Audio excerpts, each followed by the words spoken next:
Au nom du Père et du Fils et du Saint-Esprit, ainsi soit-il. Aujourd'hui, je voudrais parler d'une classe de personnes qui s'appelle, je crois bien, quelque chose comme zététiciens. Il me semble que c'est quelque chose de ce genre. Enfin, pour moi, c'est un petit peu une découverte. Enfin bon, ça fait quand même peut-être 2 ou 3 ans que j'ai entendu parler de ça, puis que j'en ai vu quelques-uns qui parlaient. Alors apparemment, comment ça s'appelle déjà, les zététiciens? Je sais plus trop. Donc apparemment, il faut démasquer tout ce qui est, toutes les choses fausses. En général, c'est assez souvent sur les mêmes sujets. Enfin, c'est peut-être parce que je regarde plus particulièrement ces sujets-là, c'est-à-dire ce qui est Dieu. Alors, il faut démontrer que cette idée, c'est l'idée d'un être qui n'existe pas. N'existe pas. En fait, si on réfléchissait plus philosophiquement, on sait qu'il est l'au-delà de tout. Et par conséquent,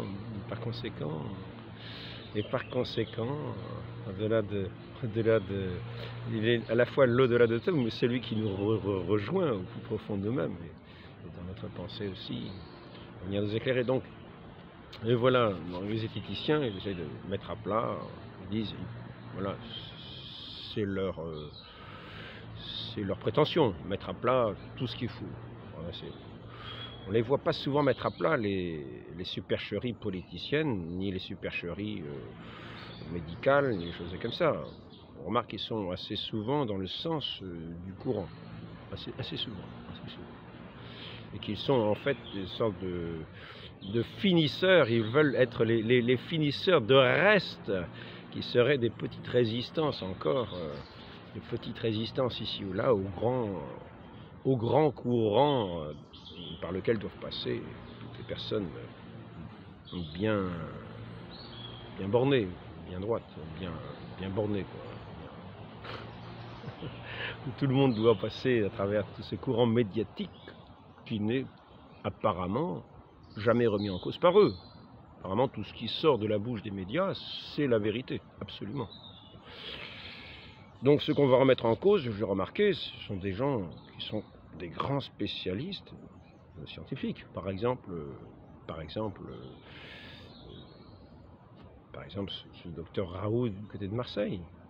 Alors il faudra le faire passer pour un charlatan.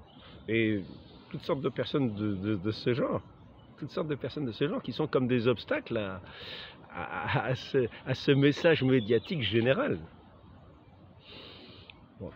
Alors personnellement, je ne vais pas m'attarder sur ces sujets-là, mais plus particulièrement sur leur raison d'être, en fait, sur leur raison d'être, sur leurs prétentions, dans ce qui concerne le sujet plus proprement religieux, et qui touche aussi, quand on dit religieux, nécessairement, on atteint aussi à la création, c'est-à-dire à ce qui se constate, à ce qui se voit, aussi. Parce que la création est de Dieu. Par la création, il y a une certaine médiation de la création pour aller à Dieu. Par la beauté, par les connaissances, et d'ailleurs, l'Église enseigne que par la connaissance de la création, on peut arriver à une certaine connaissance de Dieu. Donc je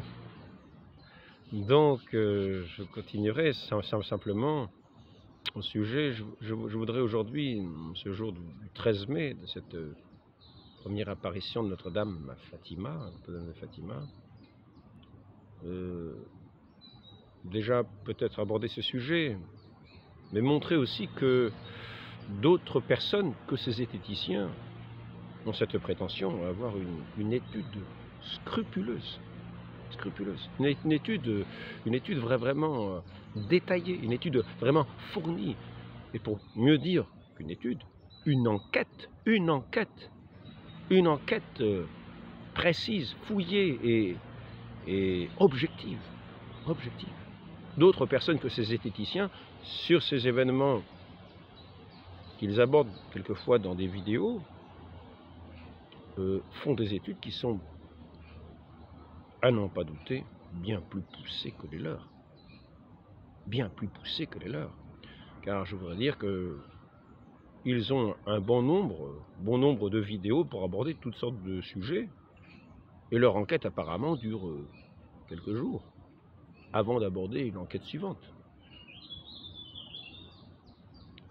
Nous allons voir que ces gens dont je parlais auparavant, ces autres personnes qui font des véritables enquêtes bien scrupuleuses, font des enquêtes qui durent quelquefois plusieurs années avant de se prononcer sur un fait. Donc, quand on doit réfléchir, ceux qui vont voir directement les témoins d'un événement, vont voir directement les témoins d'un événement qu'on étudie, qui vont voir directement, en gros, qui vont consulter les spécialistes les plus éminents de l'époque, qui vont faire une enquête très précise pendant un certain temps, en montrant, je vais montrer comment ces gens-là procèdent et qui sont ces gens-là. Je parlais tout simplement au sujet de ceux qui enquêtent de cette manière, on pourrait presque dire sans faille. Ce sont des gens d'église. Parce que l'église ne tient pas à se prononcer sur des faits qui s'avéreraient plus tard faux, car ça montrerait sur elle un discrédit. Donc elle fait ses enquêtes le plus objectivement possible, en prenant les personnes souvent les plus qualifiées possibles. Ainsi, je pourrais montrer ce que j'ai montré dans une courte vidéo, en le commentant peut-être un petit peu, petit à petit, la commission d'enquête sur Lourdes. Lourdes qui est un sujet décisif sur lequel nous avons le plus de documents établis. Que ce soit des documents sur les apparitions elles-mêmes, avec la quantité de témoins, les témoignages les plus précis, sur la personne elle-même de Sainte Bernadette, qui a été connue par les autorités ecclésiastiques à l'époque, par tous ceux qui la côtoyaient.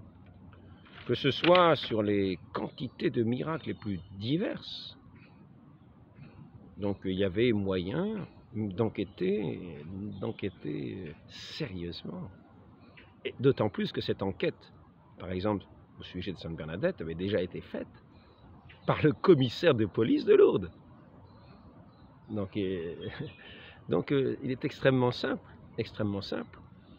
de voir l'objectivité des enquêtes que l'Église mène et leur sérieux, qui semble a priori bien plus sérieux que des gens qui vont introduire leur sujet en regardant une vidéo, comme je l'ai vu une fois. Par exemple, il y avait un prêtre dominicain qui apparaît souvent sur Internet, il parlait de Notre-Dame de Fatima. Donc ce zététicien s'est attaqué à l'apparition de Notre-Dame de Fatima à partir de cette vidéo de ce prêtre dominicain. Mais nous voyons la différence de sérieux entre une enquête de plusieurs années que mène l'Église sur quelques événements de Lourdes. Parce que les événements de Lourdes, ils ont continué, les guérisons ont continué pendant des décennies, et peut-être continuent encore aujourd'hui. Peut-être aujourd'hui avons-nous encore des guérisons les plus stupéfiantes que nous pouvons voir à Lourdes. Et si on vient dire que ce sont des hallucinations, ce sont des hallucinations qui durent, parce que ceux qui sont guéris à Lourdes, miraculeusement, ne retombent jamais dans leur maladie. Ils meurent un jour, comme tout mortel. Donc je voudrais montrer un petit peu la façon dont procède l'Église pour mener ses enquêtes. Très sérieuses. Je commencerai donc, c'est un livre qui s'appelle comment? Un livre de Georges Bertrain, agrégé à l'université, docteur ès lettres, professeur à l'Institut catholique de Paris, histoire critique des événements de Lourdes, apparitions et guérisons. C'est un vieux livre, je crois qu'il date de 1913, il me semble. Je n'ai pas tout à fait la date ici, mais étant donné que les apparitions étaient de 1858, de 1858 à 1813, il y a eu du temps qui est passé. Donc on a eu le temps, cet auteur a eu le temps de se renseigner, de faire des enquêtes avec des gens qui étaient peut-être encore malgré tout vivants. 58, 1913, Il y a encore des survivants et des témoins et des gens qui ont été peut-être difficilement témoins de ces extases de Sainte Bernadette, mais de ces guérisons, même de bébés qui ont été guéris quand ils étaient bébés. Bon, ils ne pourront peut-être pas en parler directement eux-mêmes, mais ils pourront dire qu'ils étaient guéris quand ils étaient bébés. Parce que dans les bébés, on ne se souvient pas forcément des guérisons qu'on peut avoir. Donc, alors, la date, ici, c'est marqué Lourdes, le 11 février 1905, à la fête de l'apparition de la Sainte Vierge. Avec ici, bien cher Monsieur Bertrand, voilà, donc ce serait plutôt 1905, hein, le livre. Hein. Voilà, c'est encore plus proche un peu des apparitions. Alors ici, on va parler de la façon dont a opéré l'évêque du lieu, qui est quand même le responsable, qui est quand même l'évêque qui est chargé de surveiller. Épiscopat, c'est celui qui surveille ce qui se passe dans le diocèse, qui a la responsabilité de ce qui se passe du point de vue ecclésial dans l'Église. Ces apparitions, elles s'adressent directement à l'Église, puisque la Vierge Marie s'adresse par l'intermédiaire de Sainte Bernadette au curé du village, en disant faites construire une chapelle. Voilà. Donc, il s'agissait de Monseigneur Laurence, de la commission épiscopale, Monseigneur Laurence et la commission épiscopale. Monsieur Péramal, donc le curé, avait beau prendre des airs peu encourageants avec Bernadette. Il faut savoir qu'il a toujours montré une très grande distance vis-à-vis de ces événements. Aucun prêtre n'était autorisé à les voir sur place. Par contre, ils écoutaient les témoignages de ceux qui y allaient. Ils étaient attentifs, ils n'étaient pas indifférents à ce qu'ils entendaient, car il fallait savoir si c'était simplement une folie ou si c'était véritable. On ne peut pas rester indifférent. Une personne vraiment spirituelle, vraiment de foi, ne peut pas rester indifférente quand il y a des événements de ce genre. Il faut dénoncer la supercherie, s'il y a une supercherie, et établir si la chose est véritable. Car à ce moment-là, il faut y prêter la plus grande attention. Car quand notre Dieu s'adresse au peuple, s'adresse à son Église, il s'agit d'être attentif à ce qui est demandé, à ce qui est dit, parce qu'il y a souvent des grâces qui sont accordées à ceux qui entrent dans cette démarche autorisée par l'Église, vérifiée par l'Église, car il y a des grandes grâces qui sont données lors de ces apparitions, si elles sont véritables. Par contre, si elles ne sont pas véritables, si elles sont fausses, ça peut amener des préjudices. Donc il s'agit d'être très attentif pour un pasteur, le pasteur du lieu, se montrer d'un air très sévère vis-à-vis de Bernadette, de Sainte Bernadette. Le père Amal avait beau prendre des airs peu encourageants avec Bernadette et se renfermer étroitement dans les limites d'une réserve silencieuse que lui dictait sa prudence, il commençait à être singulièrement ému par les événements qui se multipliaient et les témoignages qui lui arrivaient de toutes parts. Il résolut donc d'aller exposer la situation et demander des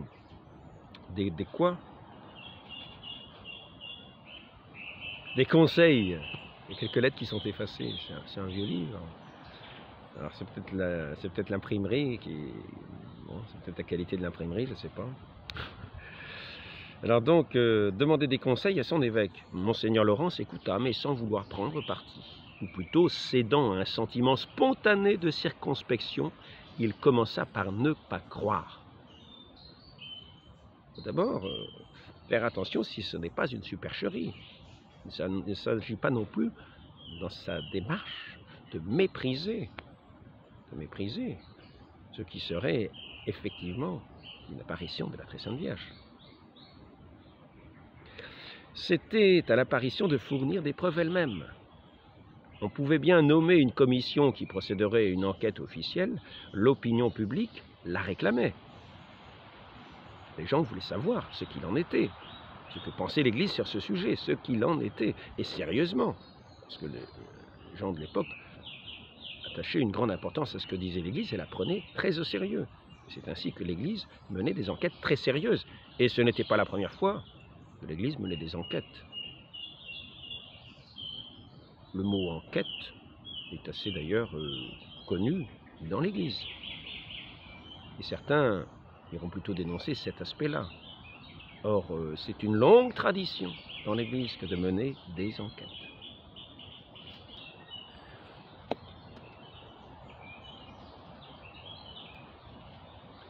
Mais l'évêque jugeait que l'émotion populaire était trop vive encore. Nous voyons là une prudence. Les gens qui font les zététiciens, n'ont-ils pas quelquefois des sentiments qui viennent déborder en entendant certaines choses, en voyant certaines choses? Leur émotion est-elle vraiment calmée quand ils commencent à vouloir étudier certains aspects? L'évêque jugeait que l'émotion populaire était trop vive encore pour que les enquêteurs fussent en état de poursuivre leur œuvre avec sérénité.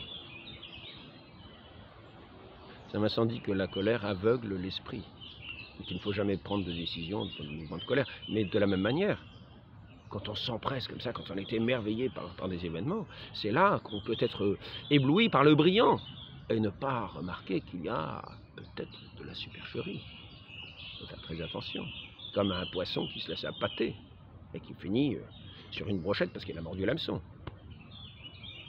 L'évêque jugeait que l'émotion populaire était trop vive encore pour que les enquêteurs fussent en état de poursuivre leur enquête, leur œuvre avec sérénité. Donc prudence, prudence, c'est une qualité de gens d'église qui normalement font qu'ils sont établis comme juges de beaucoup de questions parce qu'ils ont justement cette qualité de prudence.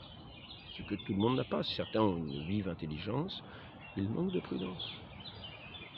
Donc quelquefois on reproche la prudence à l'église.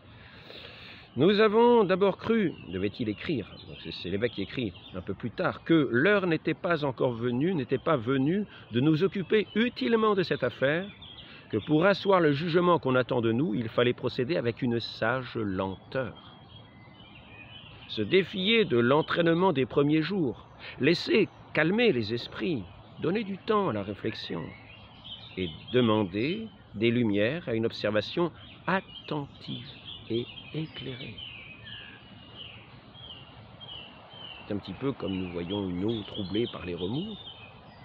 Pour voir bien clairement ce qui est au fond de cette eau, il faut attendre que les vagues se calment, que le soleil puisse laisser transpercer cette eau jusqu'au fond, afin qu'on puisse discerner tout ce qui est sur le sol, au fond de l'eau.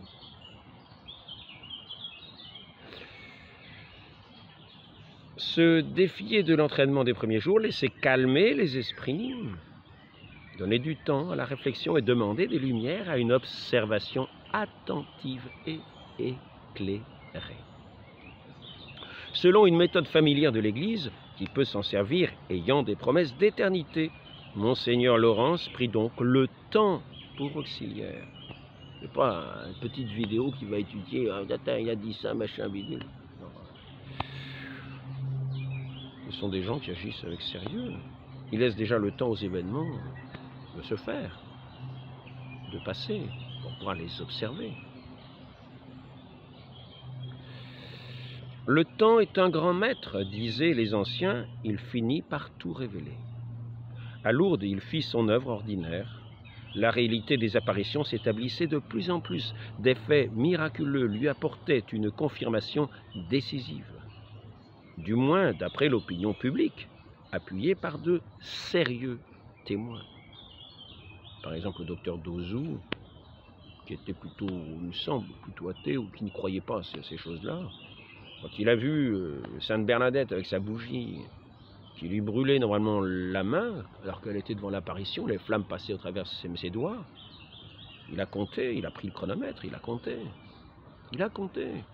Il n'est pas resté comme ça, non, c'est parce qu'il était docteur, donc il a observé de la manière qu'il observait. Il a observé où la flamme passait, il a regardé le temps, et ensuite, est-ce qu'il a pris le pouls?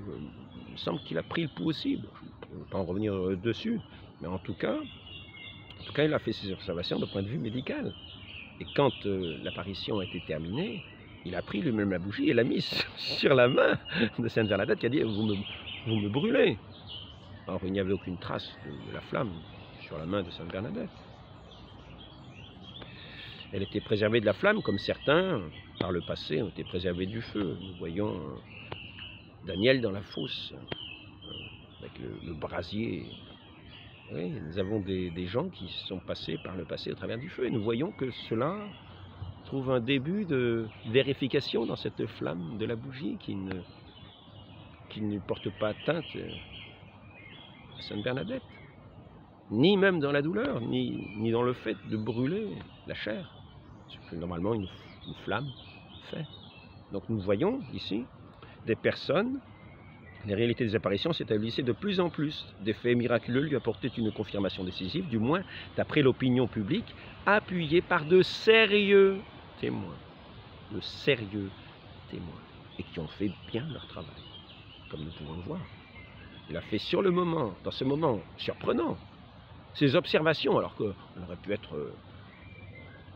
Ils auraient pu être simplement étonnés, rester dans un étonnement, sans pouvoir plus rien faire, être émerveillé, puis rester là. Non, lui, il a gardé son sang-froid, il a fait toutes les observations médicales qu'il a pu faire. Donc, on peut dire que c'est un sérieux témoin. Bref, le moment vint où il parut opportun d'étudier cette extraordinaire histoire, et à la fin de juillet 1858, Monseigneur Laurence nomma solennellement une commission d'enquête à qui il en confia la tâche. Il faut savoir qu'à l'époque, il y avait quand même un clergé beaucoup plus abondant qu'aujourd'hui. Il faut savoir que dans certaines paroisses, il y avait plusieurs prêtres, et que dans chaque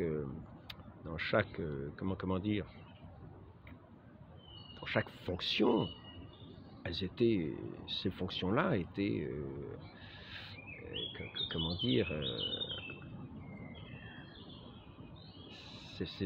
les différentes fonctions de l'Église étaient tenues par des gens qui ne faisaient pas défaut, qui étaient des gens brillants, qui étaient des gens qui ne manquaient ni en nombre, ni en intelligence. Aujourd'hui, nous sommes un petit peu comme dans un désert spirituel, mais à l'époque, ce n'était pas le cas. Bref, le moment vint où il parut opportun d'étudier cette extraordinaire histoire, et à la fin de juillet 1858, Monseigneur Laurence nomma solennellement une commission d'enquête à qui il confia la tâche. Cette commission comprenait 16 membres, c'est déjà pas mal. Elle commença à parcourir elle aussi, à recourir elle aussi à la collaboration du temps. Elle laissa passer plus de 3 mois avant d'instituer son enquête, et elle la conduisit ensuite avec une si tranquille sagesse que l'ordonnance épiscopale sortie de ses travaux ne fut publiée que 4 ans après la première apparition. En même temps, les enquêteurs mettaient un zèle extrême à découvrir la vérité. N'ayant aucun parti pris ni pour ni contre le caractère surnaturel des faits, n'étant obligés ni de le rejeter de prime abord, parce que la foi d'Église ne repose pas sur ça. L'Église, ça faisait déjà, on est en 1858, ça faisait déjà 1800 ans que l'Église demeurait sans qu'il y ait ces apparitions de Lourdes. L'Église ne reposait pas sur les apparitions de Lourdes. Donc que ce soit vrai ou faux, ça ne changeait rien. Il fallait simplement faire l'enquête avec sérieux, comme toute chose. Parce que l'Église est établie sur la vérité, non pas sur le mensonge. Donc il y a des enquêtes sérieuses, et faites avec la plus grande objectivité possible, et en faisant avec la plus grande célérité possible, avec la plus grande diligence, même si le temps fait partie de la diligence. Prendre le temps est une nécessité à l'intérieur de ces enquêtes. Ils ont agi avec sagesse, avec prudence. En même temps, les enquêteurs mettaient un zèle extrême, un zèle à découvrir la vérité, n'ayant aucun parti pris ni pour ni contre le caractère surnaturel des faits, n'étant obligés ni de le rejeter de prime abord comme des incrédules. Là, nous en arrivons à ces zététiciens. Eux, leur seul plaisir, c'est d'essayer de montrer une négation. Voilà. C'est la grande joie. C'est pas de chercher la vérité, non. C'est pas de chercher la vérité, c'est de nier, visiblement. J'en veux pour preuve que souvent, quand ils veulent introduire un sujet, ils vont l'introduire d'une façon biaisée. Par exemple, tout à l'heure, j'étais en train de lire au sujet des apparitions de Fatima. Au sujet des apparitions de Fatima. Je vois l'introduction. Il est dit dans cette introduction, c'est avec Média, les compagnons de Mediapart, ou je ne sais pas quoi, quelque chose de ce genre, mais c'était un petit peu la même forme, une espèce d'enquête de ces gens qui sont là pour nier en se servant de certains éléments. Mais l'introduction de leur article était déjà faux. Ça amène déjà un esprit qui va orienter le lecteur vers une idée de supercherie. C'est-à-dire, il est dit, par exemple, que les foules étaient venues voir l'apparition de la Vierge Marie. C'est faux, c'est faux. C'était je crois bien, la 6e apparition, pas le 13 mai, hein, le 13 octobre 1917. Eh bien, c'était déjà la 6e apparition, et on savait bien, les gens savaient bien qu'il n'y avait que les 3 petits voyants qui voyaient la Vierge Marie. Donc ils n'étaient pas venus voir la Vierge Marie. Et il est dit, ils étaient venus voir l'apparition de la Vierge Marie. Non, non, non. En donnant l'impression qu'ils auraient dû voir la Vierge Marie, mais qu'ils n'ont vu, qu'on les a finalement induits à regarder le soleil, à avoir des reflets dans les yeux, où ils auraient été comme plus ou moins éblouis, ça leur aurait donné des lueurs rouges, des lueurs ceci. Voilà. Je reste un peu plus loin. Donc ils disent, les fous sont venus voir l'apparition de la Vierge Marie, mais non, non, non. Non, non, ils avaient été prévenus qu'il y aurait le miracle. On ne savait pas ce que c'était ce miracle, mais qu'il y aurait ce jour-là un miracle. C'est pour ça qu'il y a eu les chiffres que j'ai. Le plus bas que j'ai vu, c'est 30 000 personnes. Et le plus haut, c'est 120 000 personnes. Le plus courant qui est dit, c'est 70 000 personnes. Pour la 6e apparition de la Vierge Marie, avouez que c'est quand même assez considérable. Donc on voit bien que cet esprit à biaiser, c'est-à-dire les foules sont venues voir l'apparition de la Vierge Marie. Ah, ils n'ont vu que le soleil, ils n'ont vu que cette espèce de disque, cet effet lumineux. Comme si finalement ils n'avaient pas vu la Vierge Marie, et puis que bon, ils se seraient détournés sur autre chose. Donc sur autre chose qui est pas très... ils n'ont pas vu la Vierge Marie, quoi. En gros, c'est ça que ça pourrait laisser sous-entendre. Oui, donc déjà rien que l'introduction paraît un peu biaisée. Ils ne sont pas venus voir l'apparition de la Vierge Marie, ils sont venus, il était promis le miracle du soleil, ils sont venus voir les voyants. Voilà, le jour de l'apparition. Et où il était promis qu'il y ait un miracle.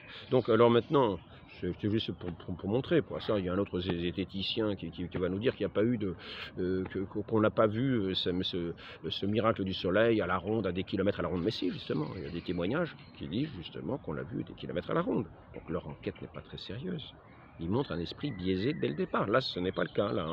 En même temps, les enquêteurs mettaient un zèle extrême à découvrir la vérité, n'ayant aucun parti pris ni pour ni contre le caractère surnaturel des faits, n'étant obligés ni de le rejeter de prime abord, comme les incrédules, ni de l'admettre systématiquement pour l'honneur de la religion, qui n'a pas besoin de tels miracles en particulier, et que pourrait même compromettre des preuves insuffisantes acceptées sans contrôle.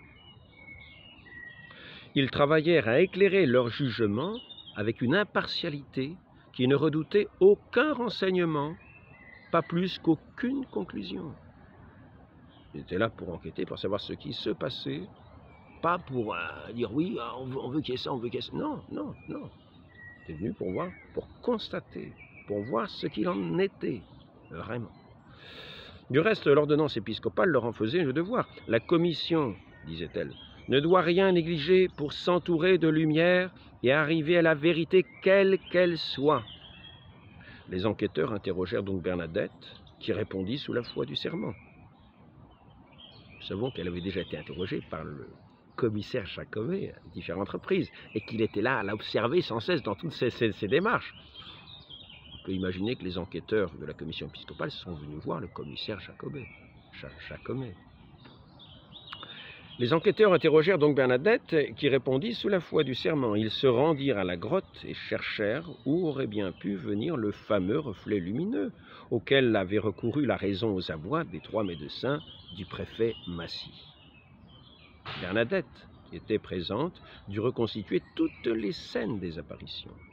On entendit aussi un grand nombre de témoignages, particulièrement au sujet de l'existence de la source, avant le jour où elle jaillit, sous la frêle main de la voyante.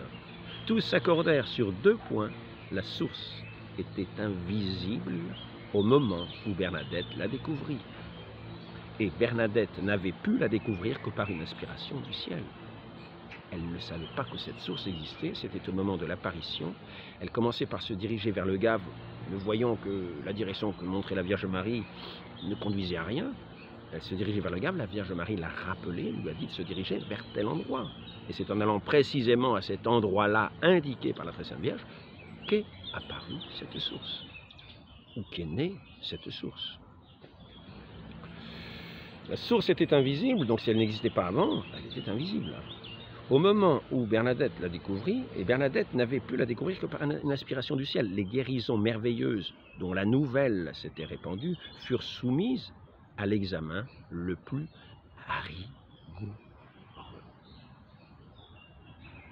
Il y a eu des quantités de guérisons de toutes sortes, dont ils ont été soumis à un examen le plus rigoureux. Les commissaires se transportèrent sur tous les points de la contrée, où on les signalait à leur attention en éveil.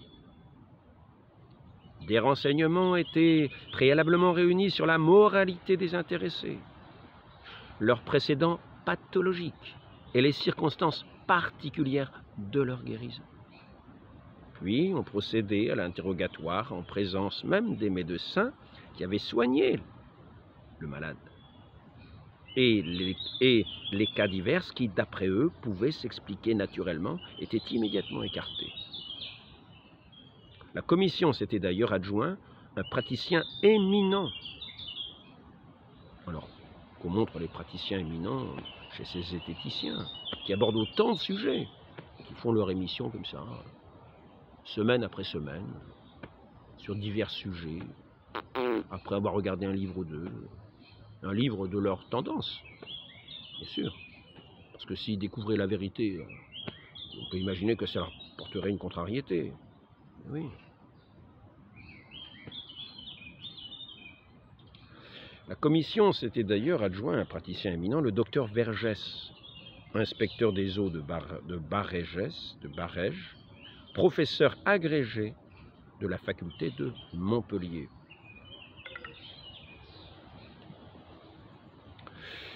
Elle soumit tous les rapports qui lui parvinrent au contrôle de ce maître renommé. Une étude si nouvelle surprit le docte professeur et l'émut profondément. Jamais dans sa carrière, il n'avait rencontré rien de pareil.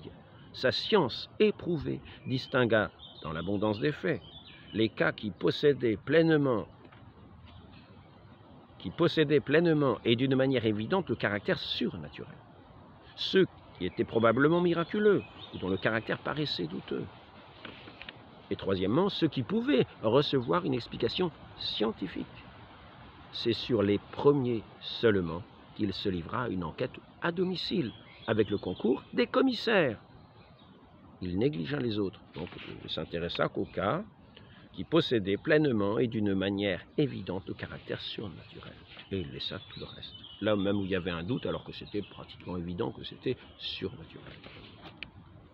C'est sur les premiers seulement qu'il livra une enquête à domicile avec le concours des commissaires, et il négligea les autres. Et même, on s'occupa seulement de ceux qui s'étaient produits durant l'année 1858, et on ne retint que les principaux. C'est de ces faits merveilleux, ainsi choisis parmi tant d'autres, que le célèbre professeur écrivait. Il ne s'agit pas de quelques guérisons, il y en a tant d'autres.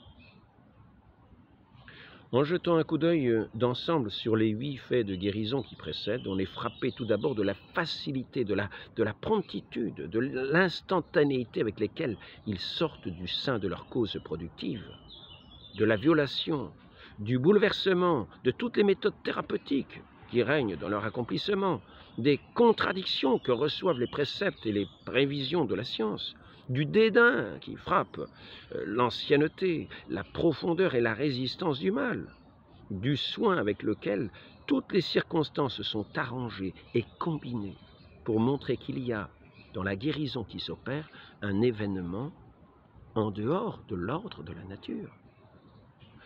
De tels phénomènes dépassent la portée, c'est toujours le docteur qui s'exprime, De tels phénomènes dépassent la portée de l'esprit humain. Comment comprendrait-il en effet l'opposition qui existe entre l'unité du remède, c'est-à-dire l'eau, et l'opposition entre l'unité du remède et la diversité des maladies, la courte durée de l'application de l'agent curatif et la longueur des traitements au pouvoir de la science et de l'art, entre l'efficacité du premier et l'inutilité des seconds, entre la chronicité du mal et l'instantanéité de la guérison.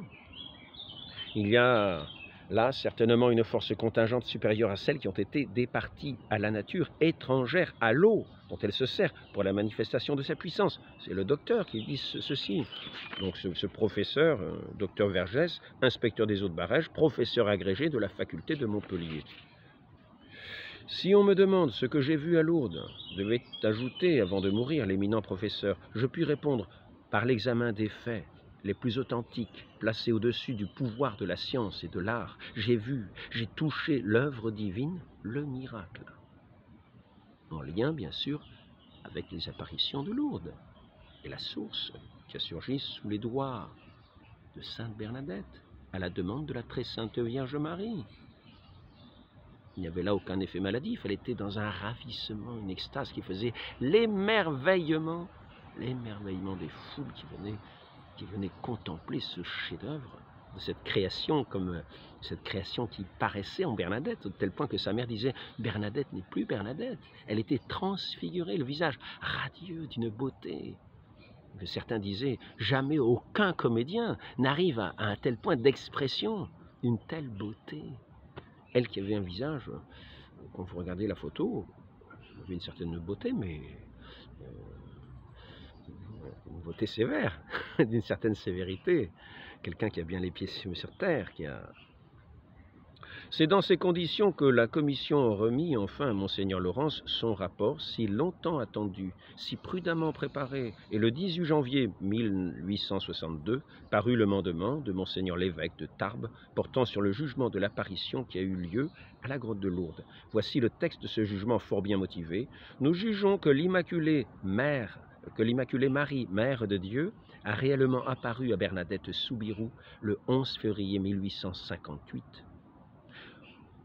Et jour suivant, au nombre de 18 fois, dans la grotte de Massabielle, près la ville de Lourdes, que cette apparition revêt tous les caractères de la vérité et que les fidèles sont fondés à la croire certaine. Rajoute l'évêque, nous soumettons humblement notre jugement au jugement du souverain pontife qui est chargé de gouverner l'Église universelle. Alors là, nous touchons à un autre point qui a son importance. L'importance du souverain pontife dans l'Église. Chargé de gouverner l'Église universelle. Donc l'autorité doctrinale des papes n'est point intervenue pour ratifier la décision de l'évêque de Tarbes. Elle n'avait pas au reste à intervenir car il s'agit ici d'un fait et non d'une doctrine se rattachant à la foi. Mais il n'a pas été publié s'il n'a pas été publié de définition obligeant sur ce sujet, les âmes chrétiennes, etc. L'année 1869, 7 ans après le mandement de Monseigneur Laurence, Pie IX se plaisait à proclamer la lumineuse évidence du fait. Donc c'est une confirmation, ce n'est pas bien sûr un caractère auquel nous devons croire infailliblement, comme les apparitions privées. Mais l'Église nous invite, nous demande, nous invite à y croire, avec la certitude avec cette certitude qui montre tous ces aspects de la vérité, tous ces caractères de la vérité. Que cette apparition revêt tous les caractères de la vérité que les fidèles sont fondés à la croire certaine. Non seulement l'apparition, mais ce qui s'ensuit. Ce qui s'ensuit, il peut y avoir des supercheries qui s'ensuivent. Alors peut-être les zététiciens vont s'attaquer à toutes les petites supercheries qui vont s'ensuivre et essayer de montrer que finalement l'Église dit n'importe quoi. Mais non, les supercheries, nous en trouvons partout. Si nous voulons nous attaquer à la supercherie, laissons les zététiciens faire. Et nous, tenons-nous simplement à ces faits réels de ces apparitions qui ont eu les plus sérieuses enquêtes avec les guérisons miraculeuses les plus extraordinaires. L'Église ne nomme miracle que 70 des guérisons, mais il y a des milliers de guérisons à Lourdes. Déjà à l'époque, il y en avait déjà des milliers, à l'époque où ce livre est écrit. Et des dizaines de milliers. Je crois bien des dizaines de milliers. Plusieurs milliers toujours.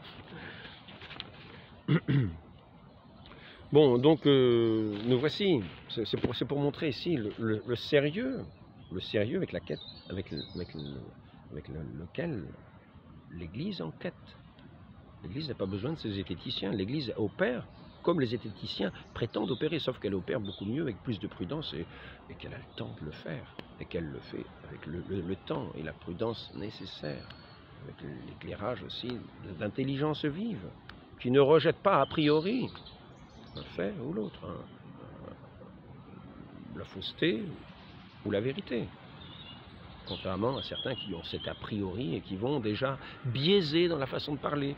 Oui, les gens sont venus pour voir l'apparition de la Vierge Marie. Non, ils ne sont pas venus voir l'apparition de la Vierge Marie. Ils ne sont pas venus en pensant qu'ils allaient voir la Vierge Marie.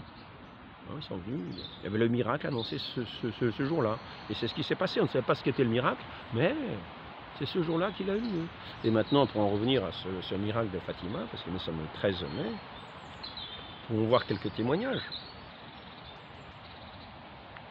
Ici, c'est le témoignage au Século, le quotidien libéral anticlérical portugais de Lisbonne, le plus diffusé et jouissant de la plus grande notoriété, dans son article du 15 octobre 1917, alors que les faits ont lieu le 13.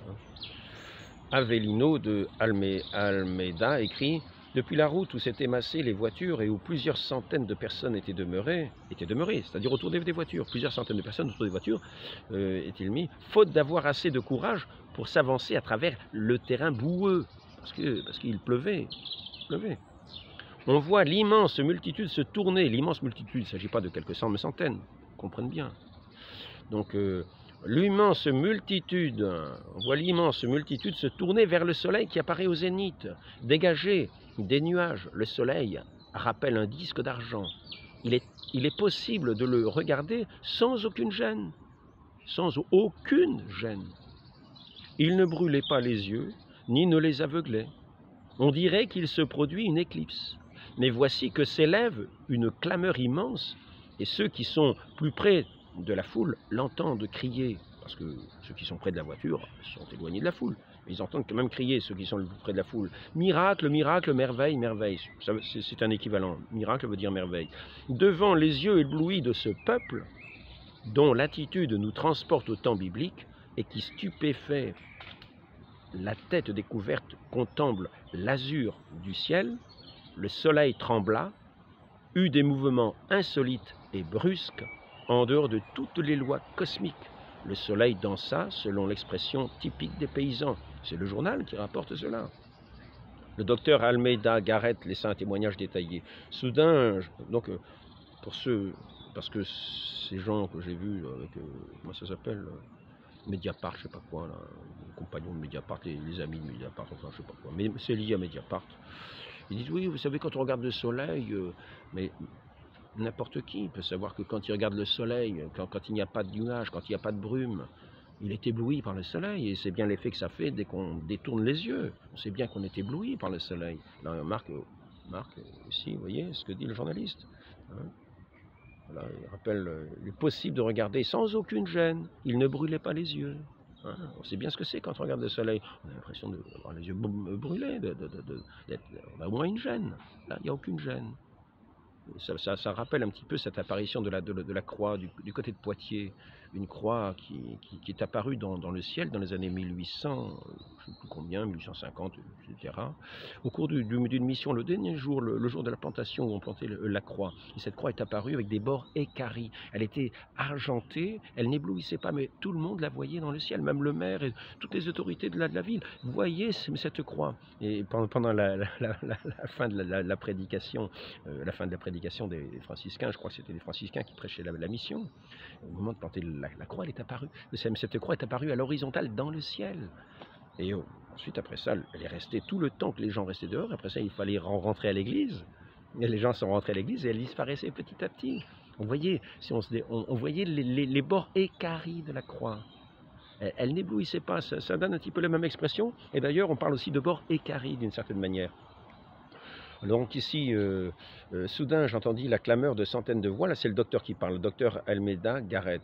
Des centaines de voix, et je vis toute cette multitude s'étendre à mes pieds, retourner le dos à l'endroit vers lequel jusque-là ils convergeaient toute leur impatience, et regarder le soleil du côté opposé. Je me tournai à mon tour vers ce point qui attirait tous les regards, et je pus voir le soleil apparaître comme un disque à bord net, un petit peu comme cette croix, à l'arête vive. Quand on connaît un petit peu les événements, on arrive à faire des rapprochements. À l'arête vive, qui luisait sans blesser la vue. C'est le deuxième à dire que ça ne blessait pas la vue. Il ne pouvait se confondre avec le soleil vu à travers le brouillard. Il n'y en avait d'ailleurs pas à ce moment-là, car il n'était ni voilé ni brouillé. À Fatima, il conservait sa lumière et sa chaleur, et se dessinait nettement dans le ciel, avec des arêtes vives, comme une large table de jeu. Le plus étonnant...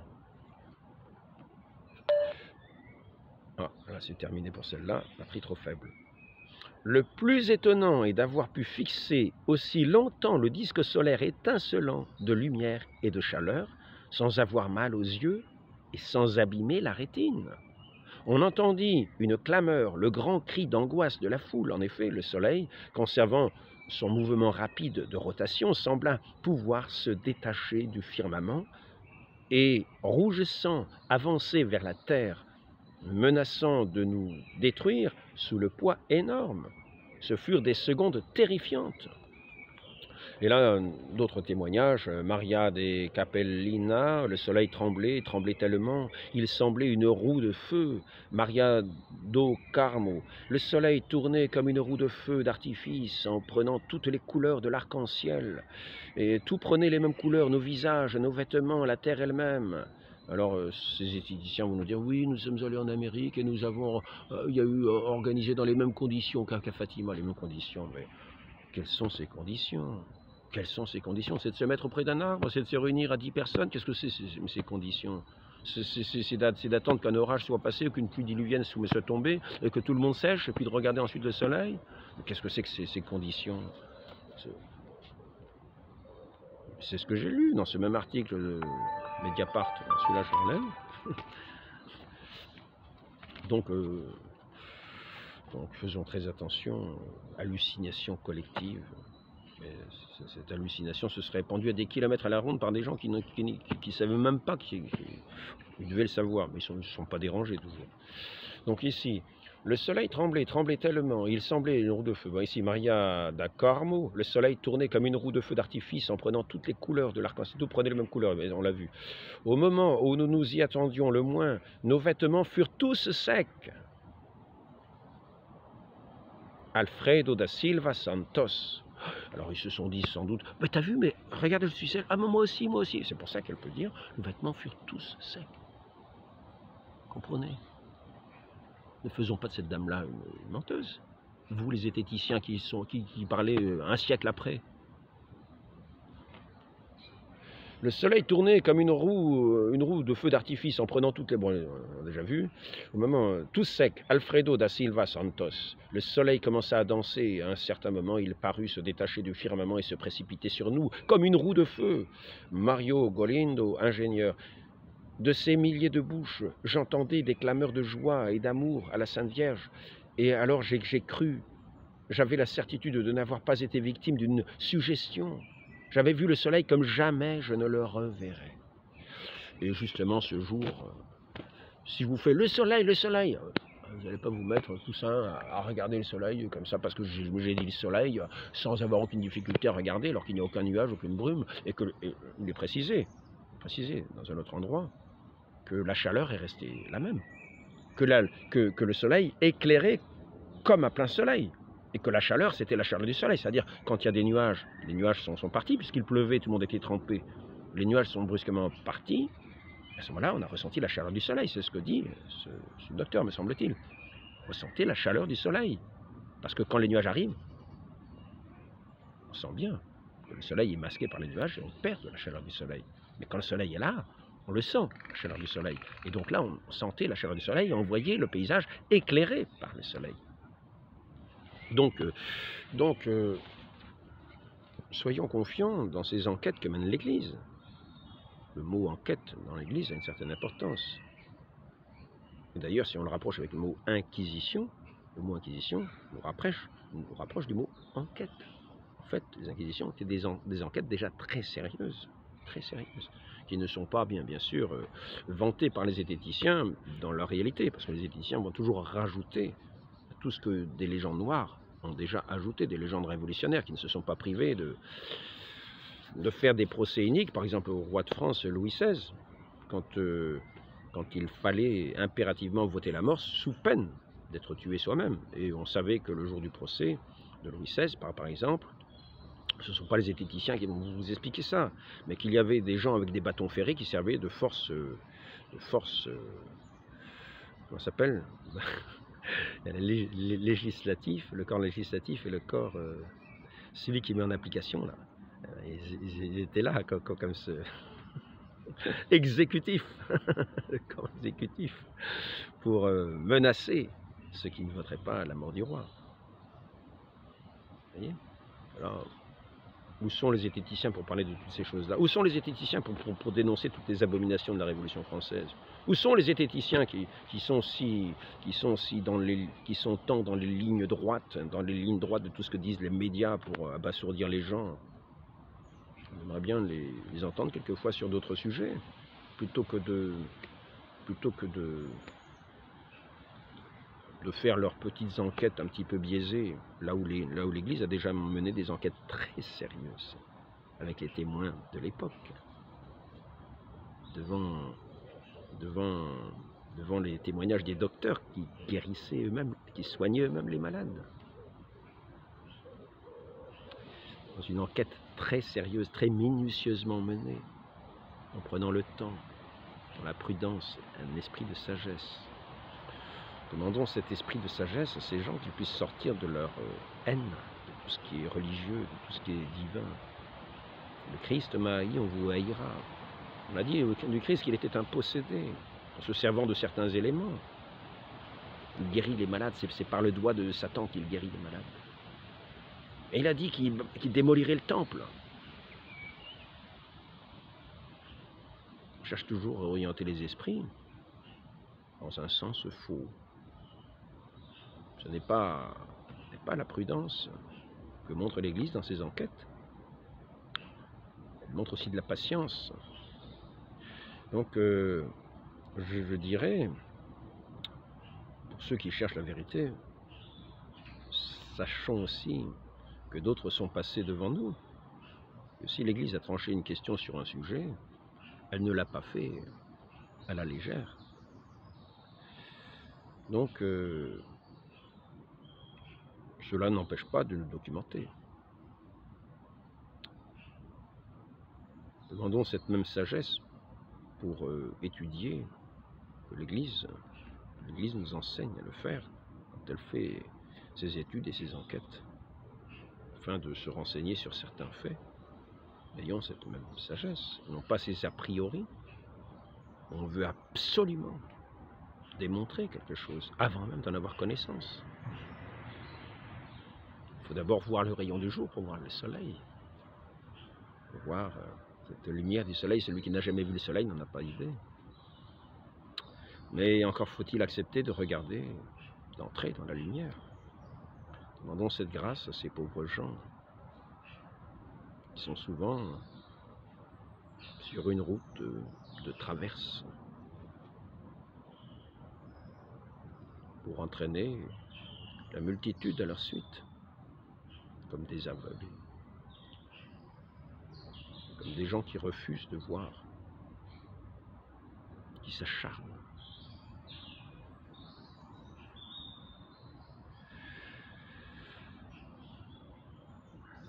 Demandons cette grâce, cette paix du cœur, faire calmer ces eaux, pour qu'elles deviennent claires et qu'on puisse voir, comme au fond des eaux, dans les reflets de la lumière du soleil, ce qu'il en est de la vérité, sans s'agiter pour agiter les esprits. Demandons cette grâce à la Vierge Marie, qui est la pureté même, qui est la sagesse, cette mère de la sagesse même, qui a su accueillir cette lumière vient éclairer le monde. Ô Marie conçue sans péché, priez pour nous qui avons recours à vous. Notre-Dame de Fatima, priez pour nous. Au nom du Père et du Fils et du Saint-Esprit, ainsi soit-il.